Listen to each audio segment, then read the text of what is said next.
भगवान रमण महर्षि सत्य के विषय में बतलाते हुए कहते हैं, सत्य हमेशा रहता है।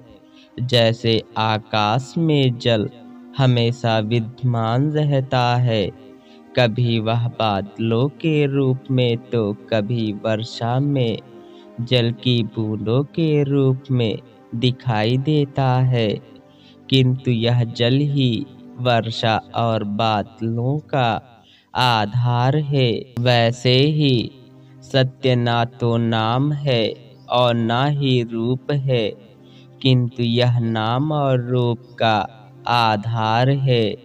संसार नाम और रूप का मिला जुला दृश्य मात्र है, जो कि मिथ्या है, किंतु इसका आधार सत्य ही स्थायी है, जो अनंत होते हुए भी सभी सीमाओं का आश्रय है।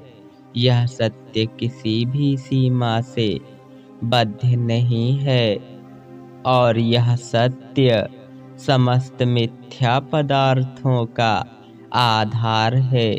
सत्य वह है जो है, वह जैसा है वैसा ही है, सत्यवारी से परे है और यह सत असत शब्दों से व्यक्त होने वाले ख्यालों से भी परे है।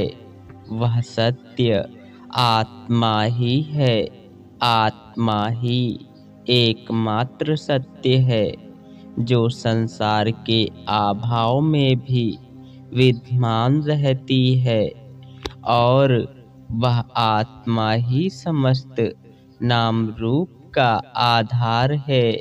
आत्मा रूपी पर्दे पर संसार रूपी नाटक चलता रहता है।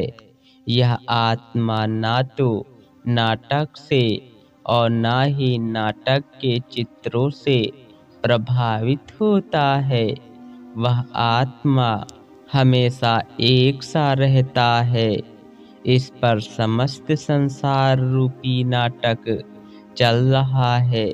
यह आत्मा इन सभी से निर्लिप्त और निरपेक्ष है। यह आत्मा पदार्थ रूपी ज्ञान और साथ ही अज्ञान के नष्ट होने पर शेष बची चेतना स्वरूप है। इस ब्रह्म स्वरूप आत्म चैतन्य में अज्ञान नहीं है, अर्थात पूर्ण ज्ञान स्वरूप ब्रह्म की सत्ता में अज्ञान व अहंकार का लेश मात्र भी नहीं है। वह अशरीर शोक रहित सत्ता जो जगत के रहने पर ही नहीं बल्कि उसके अभाव के समय में भी निरंतर प्रकाशित होती रहती है। वह तुम्हारा सच्चा आत्मस्वरूप है, जो अंदर बाहर चिदानंद रूप में समान रूप से प्रकाशित होता रहता है। वह परमानंदमय सत्य है। मौन ही उसका स्वरूप है तथा सब ज्ञानी जन उसी को अखंड ज्ञान की अवस्था कहते हैं। समझ लो कि ज्ञान ही वैराग्य और विशुद्धि है। ज्ञान ईश्वर सायुज्य है। वह ज्ञान जिसमें आत्मा की कभी भी विस्मृति नहीं है, अमृत तत्व है। ज्ञान सब कुछ है।